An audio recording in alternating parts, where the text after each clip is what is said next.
As I call Tracy Martin, sorry, I just want to inform the House that Silver Ferns won 61-38. Kia ora, and on that wonderful note, just back to the bill. So I want to thank the Minister for standing and somewhat clarifying. Both the single member of the government that has stood to take a call on this bill and the Minister have mentioned around trusting parents, around parental choice.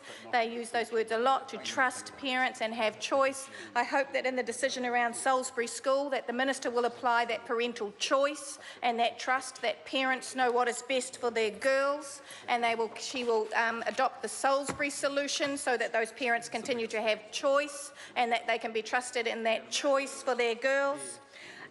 What I'd like to speak to, first of all, I'll make sure that I put it on the record that New Zealand First will not be supporting Mr Seymour's supplementary order paper, and we have no doubt that Mr Seymour's order paper, with the benefit of the government support, will go through into law. And just to put on record that when New Zealand First is in a place of influence, we will repeal it.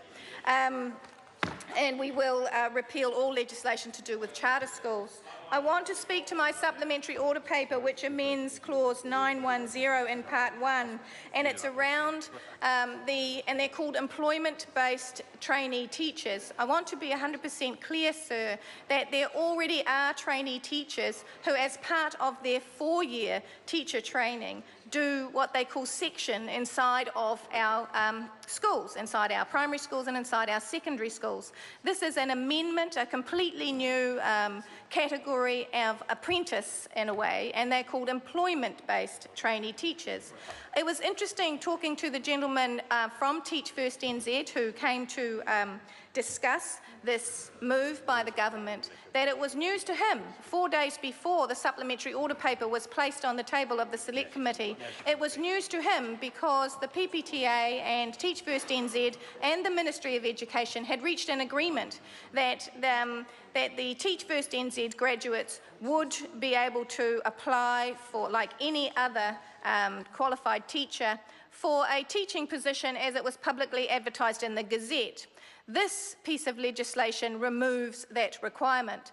This piece of legislation protects and provides a monopoly currently for Teach First NZ by the Secretary of Education so that they have a protected position at the same rate as a trainee teacher who is getting a student loan, who is going through the 4-year degree. They will be paid at the same rate as that person after they have come out of their qualification because the government is going to protect it for them.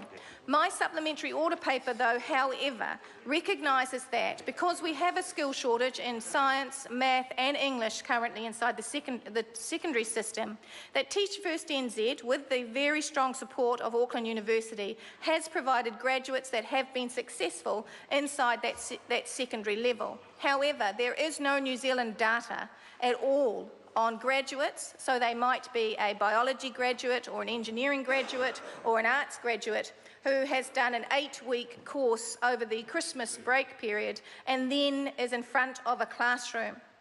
And they are in front of a classroom. Unlike a current trainee teacher, they are in sole charge of a classroom. And the best way to describe it for parents is that these are apprentices.